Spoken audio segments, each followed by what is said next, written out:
Hello, everyone. I am Dr. Hannah Rose Mitchell. I am a clinical health psychologist by training. I am also an assistant professor at Berkhoff Graduate School of Psychology and Montefiore Comprehensive Cancer Center in the Bronx, New York, where I study and address the psychological consequences of and factors related to cancer and cancer's impact on the whole family. So to start today, we'll introduce and define what it means to be a cancer caregiver. Then I'll present what we know from many decades of research about the potential impact of cancer on caregivers' well-being. And this will include a hopeful note. I'll describe how some caregivers might make meaning or derive benefits from their caregiver experience. And then finally, I'll discuss strategies for managing these practical and emotional hardships that come with caring for a loved one with ovarian or other cancers, and how to achieve balance during this difficult time. So, who are the caregivers? A lot of loved ones of people experiencing cancer might ask themselves, am I really a caregiver? But the answer is likely yes. So many of us are touched by this role at various points of our lives.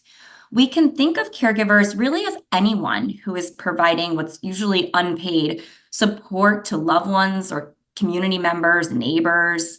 And we'll talk about some examples of what caregivers might do, but that can extend from emotional support, simply lending an ear or extending a phone call, to providing transportation or accompanying someone to appointments, to helping with quite complex nursing tasks. And thankfully, thanks to a lot of advocacy and to research, there have been amazing advances in cancer treatments with patients living much longer. However, that has coincided with this shift, especially within the United States, that has moved a lot of care that has once occurred in the hospital or medical settings to the home. So this can allow amazing benefits for the patient and the family to spend more time in the home setting. And it increasingly places a burden on the family and friends, the caregivers who might be responsible for many aspects of the patient's care, often for which they might feel pretty unprepared. And we know that gynecologic cancers can be stressful, can be painful, and this can be a problem that extends to the whole family. As loved ones of cancer patients, the stress and pain of our loved ones might prompt us to feel intense empathy and feelings of helplessness.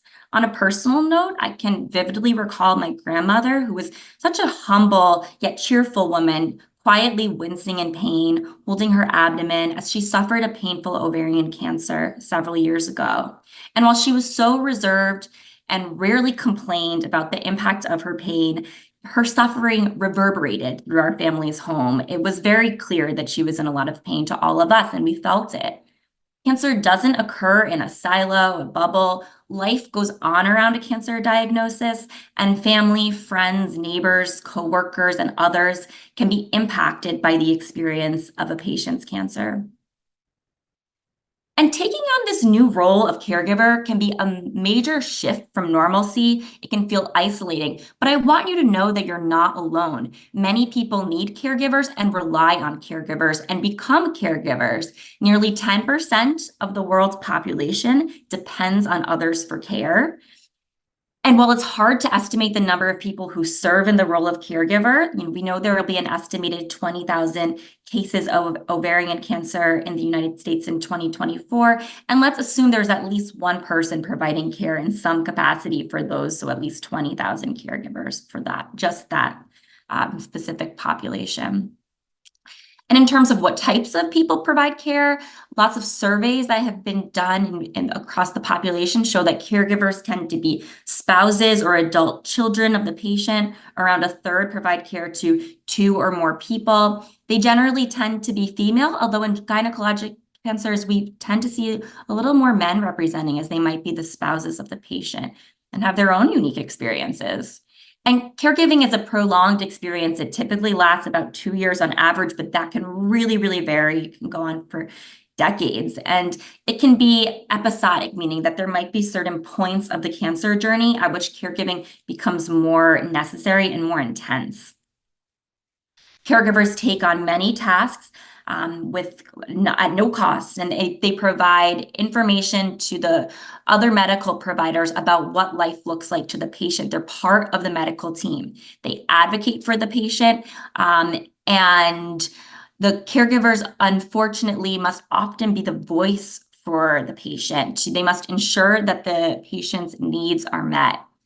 Caregivers might also feel pressured to advocate for the patient in a way that respects and reflects the wants and needs of the patient. That can be daunting and conflicting. You want the patient to sort of maintain their identity, their integrity, but as a caregiver, you're required to speak up for them. Caregivers also coordinate care. This can be complicated. You might have to help your loved one navigate multiple healthcare systems. And caregivers are the only members of the medical care team who see the patient around the clock, monitoring symptoms at day and at night. They see the patient when they're not in the medical setting. They're the only ones who really know everything that's going on. And caregivers are often asked to provide support with a range of tasks, from personal care, helping bathing, dressing, things like preparing meals or helping around the house, to really complex medical tasks like managing infusions, changing wound dressings, or administering complex medical regimes. We know that cancer takes a toll on the family, and I want to highlight the effects that caregiving can have, and also caveat this with the idea that caregivers are not a monolith. They are not all the same. Your caregiving experience is likely impacted by your own life, the relationship you have with the patient, the experiences that you've had prior to taking on this caregiver role, who you are as a person, combined with the experience of your loved one's illness, the course of illness, the prognosis and diagnosis. So that's important to keep in mind, but we'll talk a little bit about the consequences of caregiving, both the negative stressors to kind of be looking out for, and the positive experiences that can actually arise from caregiving, which is a really critical part of our understanding of the caregiver experience. How you experience taking on the role of caregiver, what it means to you, and how you go about it has direct impact on you as the caregiver and on the patient or your care partner, your loved one with cancer. Caregiving is relational, or what we sometimes call in the caregiver science field as interdependent. The research shows that the patient and caregiver experiences with mental health, such as depression, anxiety, and quality of life, relate to each other's, meaning the patient's impacts the caregivers and vice versa. So mental and physical health outcomes can be impacted by our partners. My psychological reactions to my family member's cancer diagnosis impact not just me, but also the patient or the care partner. Additionally, caregiving is relational in that the caregiver's well-being, their own mental and physical health, impacts their ability to provide good quality care to the patient. It can be really hard to rise to the occasion when we're really struggling. So if I'm feeling better, I'm probably feeling more equipped to take care of my loved one, which is why it's really critical for us to think about even the smallest ways in which we can achieve any balance. And caregivers also have their own individual experiences. So while we operate together in a relationship or as a pair, we can also, or a family unit, we can also operate independently on our own. Sometimes the patients don't even know what the caregivers are thinking or feeling. In fact, caregivers and patients in research studies tend to show different concerns or challenges. A study of ovarian cancer patients and their loved ones providing care showed that only about half agreed on what they considered the most important concerns. And patients might not realize certain physical, emotional, and financial challenges faced by their loved ones for a number of reasons. For example, the caregivers might feel the need to kind of protect the patient from that while they're really struggling. We know that the experience of cancer in the family can be devastating. Caregivers may feel overwhelmed, stressed, burdened, a range of negative physical and mental health consequences may be incurred. Cancer caregiving can be like a dark cloud looming over us for great lengths of time. These painful experiences can persist from the time of diagnosis to treatment through survivorship, disease recurrence and progression into end of life, palliative care, and bereavement. And the consequences of caregiving that are negative show up in this form of burden. It's multidimensional. There are many aspects of life which can be impacted by this caregiver burden. So as I talk through these, I want you to think about the specific areas in which burden is showing up for you. Take stock, maybe even jot down a note so that you could think about things that might need a little bit of extra care in your life right now. Physical burden. So caregivers themselves, even though they might not necessarily be the one with physical illness, might have their own physical health effects. Caregivers might experience increased pain, their sleep may be impacted, their immune functioning, higher cortisol levels that might show up because of this sort of physiological stress response that we have. Our health behaviors, like we might find ourselves drinking more or exercising less. Caregivers also might have spiritual concerns. This sort of existential threat of cancer diagnosis in the family might cause us to question our faith. Our religious rituals might be disrupted by the needs of the cancer patient and all of the appointments that we need to attend. Our beliefs might be challenged during this time. Social aspects of burden might involve isolation, feeling alone. Nobody understands me. I don't have time to see other people in my life. There could be conflicts in relationships, whether that's with the patient or others. And there could be role changes. Like I went from being your loved one, the love of your life, to now serving as your nurse. Those roles aren't mutually exclusive, but they definitely can present some feelings of conflict. And then psychological burden.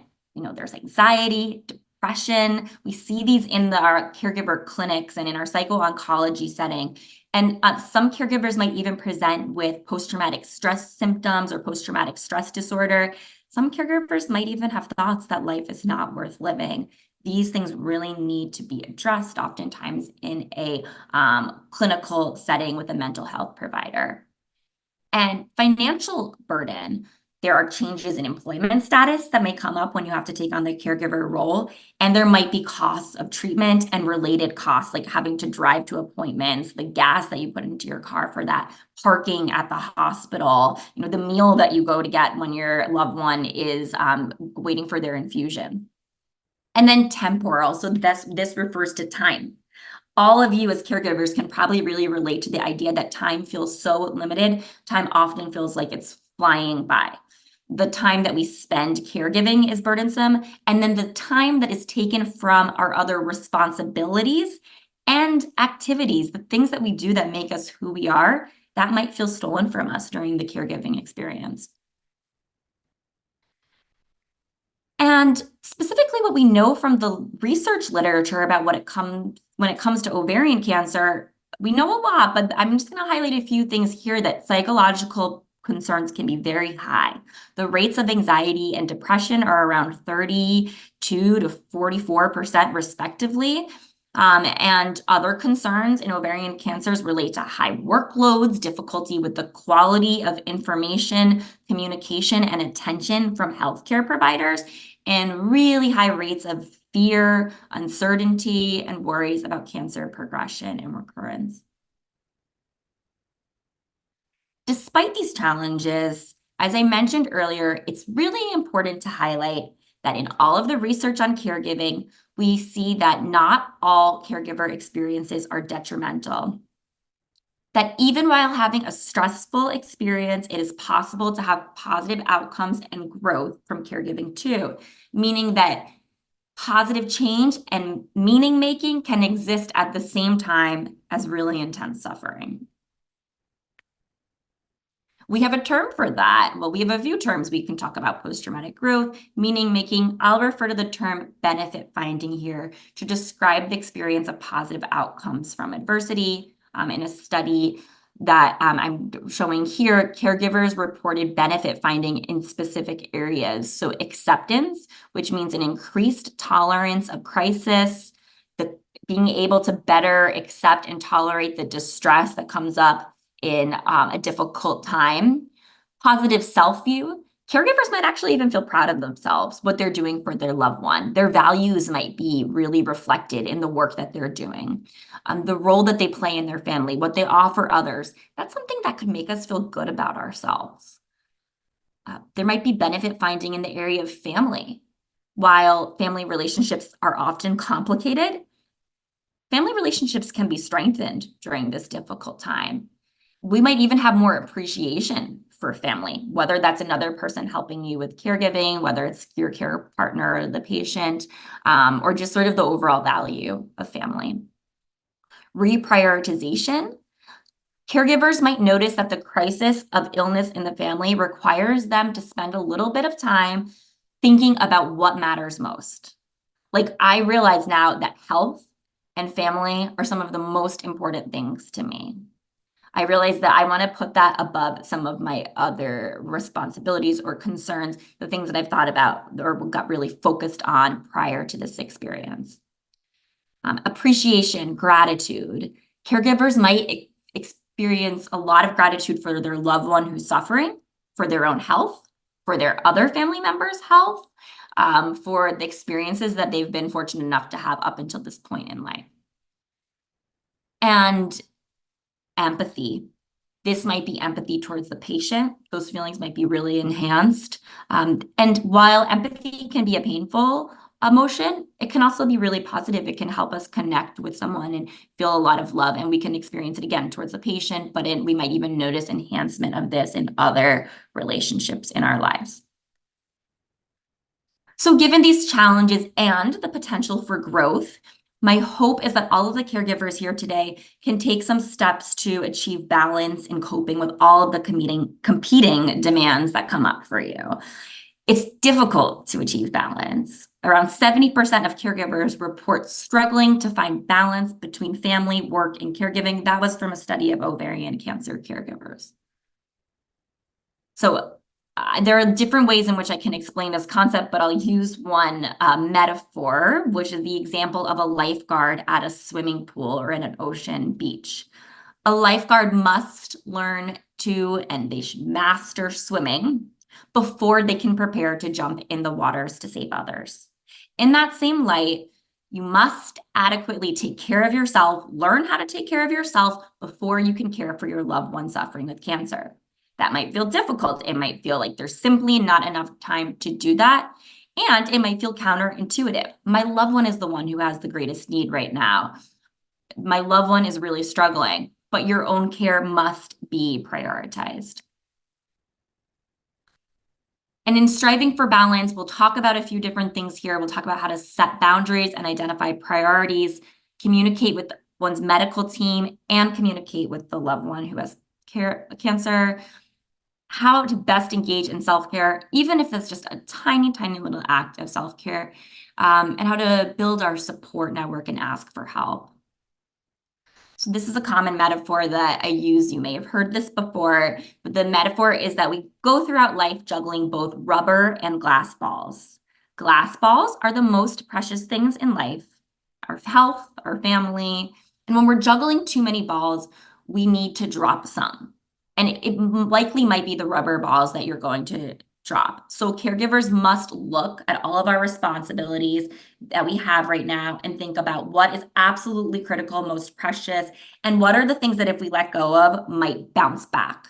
Even if it's a friendship. Friendship might be one of the most important things in the world to you, but there's some people who are going to be forgiving and understanding and come back when after you've gone through this caregiving experience. So think about what is it that can bounce back that you might need to let go for some time. When we have too many balls in the air at once, we could get this frantic sense that every single one of them is a glass ball. The stress of it all, it gets blurred together. It's hard to see what's rubber and what's glass because there's just so much going on. So I'm asking you to take a moment really to take stock of your glass and rubber balls. What can you let go of for the time being? And how can you accept that? Because it won't be easy to let go of that thing. All of it that you do and that you're involved with is important. But write down some priorities. What is urgent? What is important? What is less urgent? And what is less important? Communication. This is a critical aspect of our caregiver role, and it's challenging for everyone, particularly challenging for some people more than others. But effective communication can be one way of taking control of the very few things that you can take control. In a time in which it feels like you have no control, finding a plan, a strategy for communication can help us build a sense of control just a bit. It can help with our feelings of overwhelm. So in terms of some tips for communicating with the medical team, this can be hard.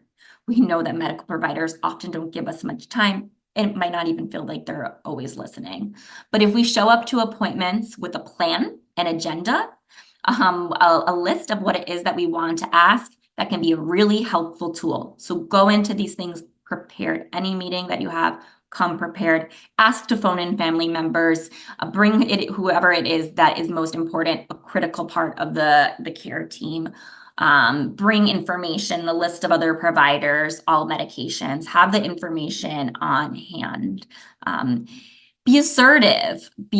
Ask for what you want. Be clear. Be concise. Right? In order to ensure that people are listening to you, it's important to keep things simple, to the point. What is the most critical point that I want to express? And then to confirm your own understanding of what it is that the medical provider might be sharing, take a moment to reflect back what they're saying to you to confirm that you understand.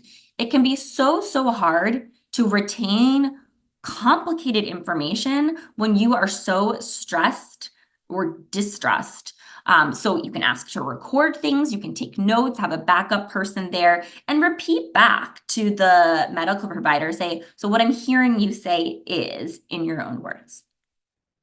A completely different form of communication is communicating with the patient, our loved one, our care partner. And that also might even involve communicating with other family members who aren't the person with cancer. I hear from many caregivers that the way families communicate shifts after cancer diagnosis. It can become harder to communicate after a cancer diagnosis. But the goal here is to aim to be as open as possible, to provide empathy. A lot of caregivers might feel the need to protect the patient from their own feelings. Like, I don't want you to know how much I'm struggling. Now, that's okay, but it is important to have an outlet, and it's important to aim for transparency, openness, to get information across. That's critical. So one way we can do this is called setting the agenda. Set the stage. Let the patient or your care partner, whoever else you're talking to, know what it is that you plan to talk about.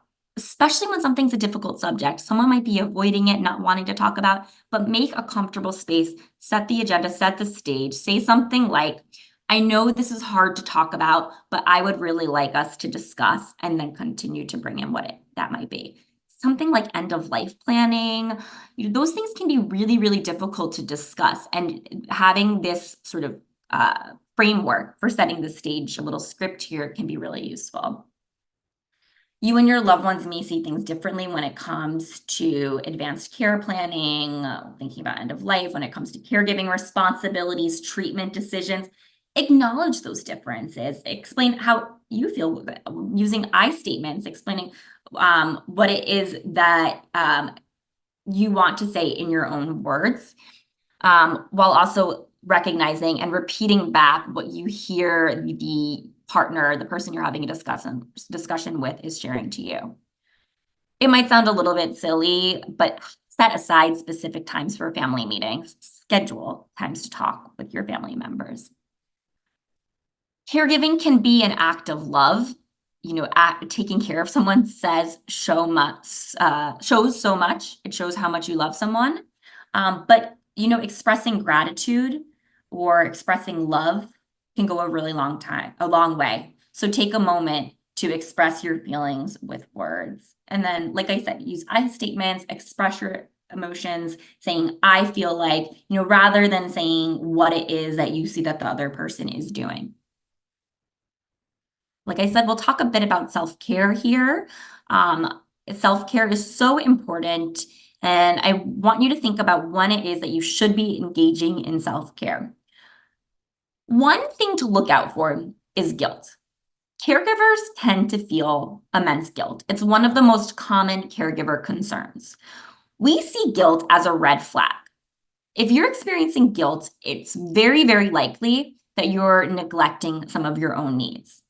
So when you notice that feeling of guilt, ask yourself, how might you be letting yourself down?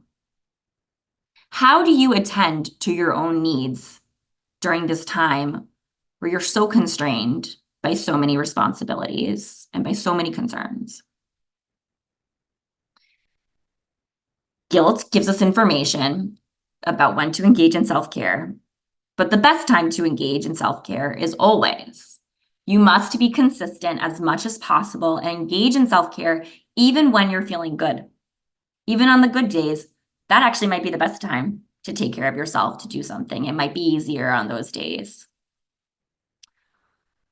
But there might be some hints, red flags that you're in need. Do you notice that burden feels high? Do you feel overwhelmed? Do you feel like you are unable to keep up with your responsibilities?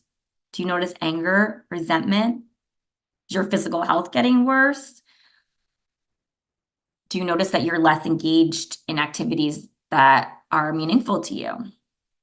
If these are coming up, it might be harder to carry out your responsibilities. It might feel quite overwhelming. This is a good time to engage in self-care. Another way of thinking about engaging in self-care is that it's very unlikely, especially when you're caregiving, that you're just suddenly going to feel up for taking care of yourself, that you're going to feel up for exercising or doing something nice for yourself. That time isn't just going to magically come. You're not just going to feel up for it. So what I encourage you to do is act into feeling rather than feel into acting. So even if you don't feel up for it, do something nice for yourself. Act until you then feel better. There's no time like the present. It can be really difficult to engage in self-care during the caregiving experience, but some other simple tips here include scheduling self-care just like a medical appointment, a meeting.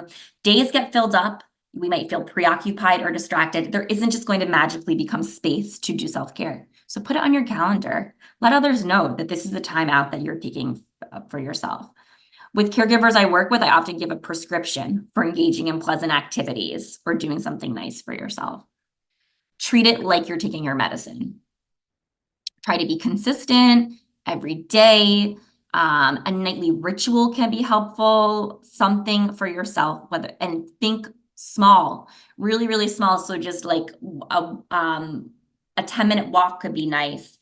Just because we don't have a large amount of time to take care of ourselves doesn't mean that we have zero time at all. So try to look out for any kind of all or nothing thinking or black and white thinking. Just because we're not doing maybe our intense workout regimen that we did before cancer caregiving doesn't mean that we shouldn't be doing any type of movement at all. Pay attention to what you're doing. Really ask yourself honestly about your current coping strategies. Am I doing something maybe that is not so good for myself? Am I drinking a little bit more, or not really asking for support in the same way or the best way that I should be or could be? And take care of basic needs. We oftentimes neglect such basic needs, but they can have a really major impact on our mental and physical health overall. So thinking about your sleep hygiene, even when, if sleep can be really disrupted, we see that a lot in caregivers. So getting in front of it, getting as soon as keeping a really consistent sleep routine as soon as you start to notice that the caregiver demands are getting high. making sure we're eating and eating healthy. And like I mentioned earlier, any form of movement or exercise can be really critical. And finally, social support, our support network. Social support is one of the top predictors of not just mental health, but physical health. It lowers our burden and distress. It can improve mood. However, I know very well from the patients and caregivers that I talk to that the cancer experience can be so isolating. It can be one of the most isolating times of a caregiver's life. Caregivers tend to feel very, very alone. So during this time, it can be really difficult to ask for help. But asking for help is important and it's critical. Asking for help is smart and it's not selfish.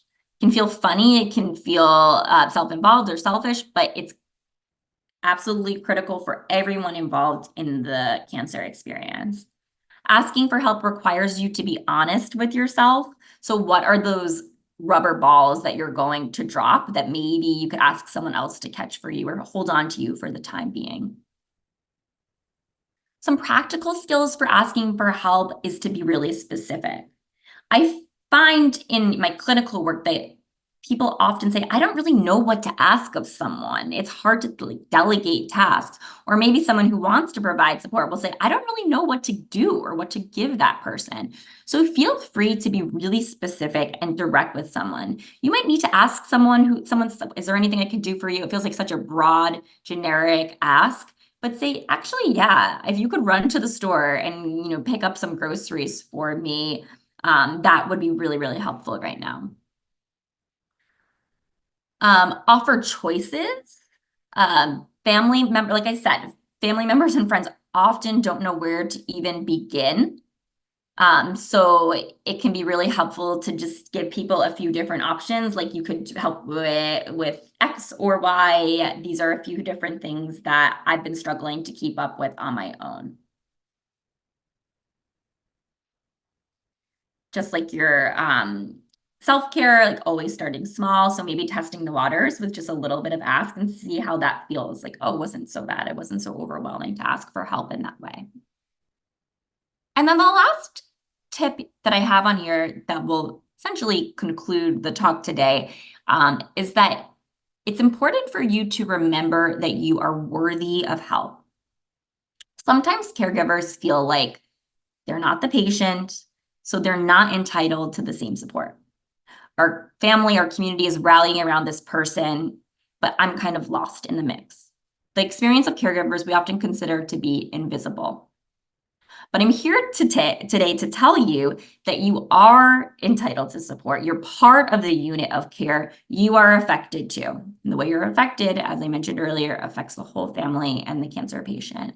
So remembering that you're worthy for help and finding small ways to start asking for it.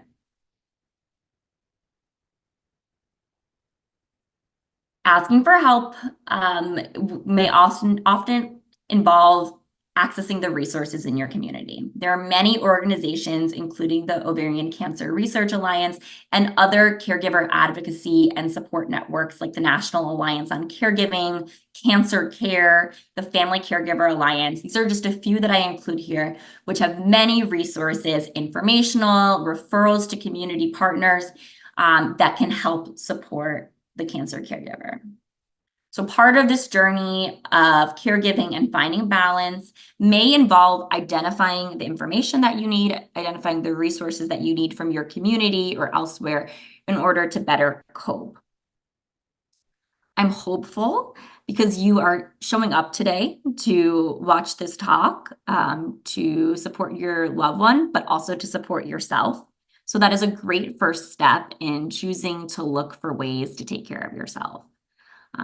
And I wish you the best on your caregiver journey and experience. And I'm available to anyone who has any questions. I have a contact information included on this slide. And I thank you all.